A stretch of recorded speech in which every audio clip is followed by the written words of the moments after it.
மத்திய அமைச்சர் அமித்ஷாவை கண்டித்து தமிழகம் முழுவதும் திமுக சார்பில் ஆர்ப்பாட்டம் நடைபெற்று வருகிறது. இதுகுறித்த கூடுதல் தகவல்களை செய்தியாளர் கோபிநாத்திடம் கேட்கலாம். கோபிநாத், இப்ப நீங்க இருக்கக்கூடிய பகுதியில் திராவிட முன்னேற்ற கழகம் சார்பில் நடைபெற்று வரக்கூடிய ஆர்ப்பாட்டம் பற்றிய கள விவரங்கள் என்ன?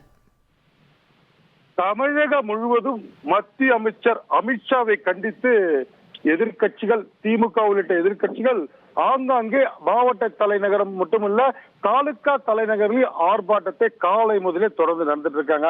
சென்னை, தஞ்சாவூர், திருச்சி, சேலம், விழுப்புரம் உள்ளிட்ட பகுதிகளில் திமுகவினர் அந்தந்த மாவட்ட செயலர் பொறுப்பு தலைமையில பார்த்தீங்கன்னா ஆங்காங்கே இந்த ஆர்ப்பாட்டம் காலை முதலே தொடங்கி இருக்கு.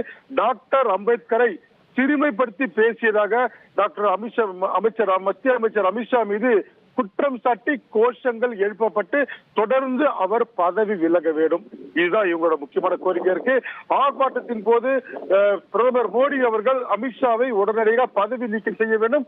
பொது வெளியில் டாக்டர் அம்பேத்கரை பற்றி இழிவுபடுத்தி பேசியதாக மத்திய அமைச்சர் அமித்ஷா மன்னிப்பு கேட்க வேண்டும். உடனடியாக அவர் பதவி விலக வேண்டும். இதுதாங்க திமுக முக்கியமான கோரிக்கை. கோஷமா பார்த்துட்டு இருக்கோம். தொடர்ந்து ஆங்காங்கே ஆர்ப்பாட்டம் நடந்துட்டு இருக்கு. விழுப்புரத்தை பொறுத்த வரைக்கும் விழுப்புரம் தெற்கு மாவட்ட திமுக சார்பில் மாவட்ட பொறுப்பாளர் கௌதம சிகாமணி தலைமையில சட்டமன்ற உறுப்பினர்கள், திமுக சட்டமன்ற உறுப்பினர்கள் கலந்து கொண்ட ஆர்ப்பாட்டம் தொடர்ந்து இங்க நடந்துட்டு இருக்கு. இதே போல தமிழகம் முழுவதும் அமித்ஷாவை கண்டித்து அமித்ஷா பதவி விலக வேண்டும் என்ற கோரிக்கை வலியுறுத்தியும் இந்த ஆர்ப்பாட்டம் ஆங்காங்கே தொடர்ந்து நடந்துட்டு இருக்கு.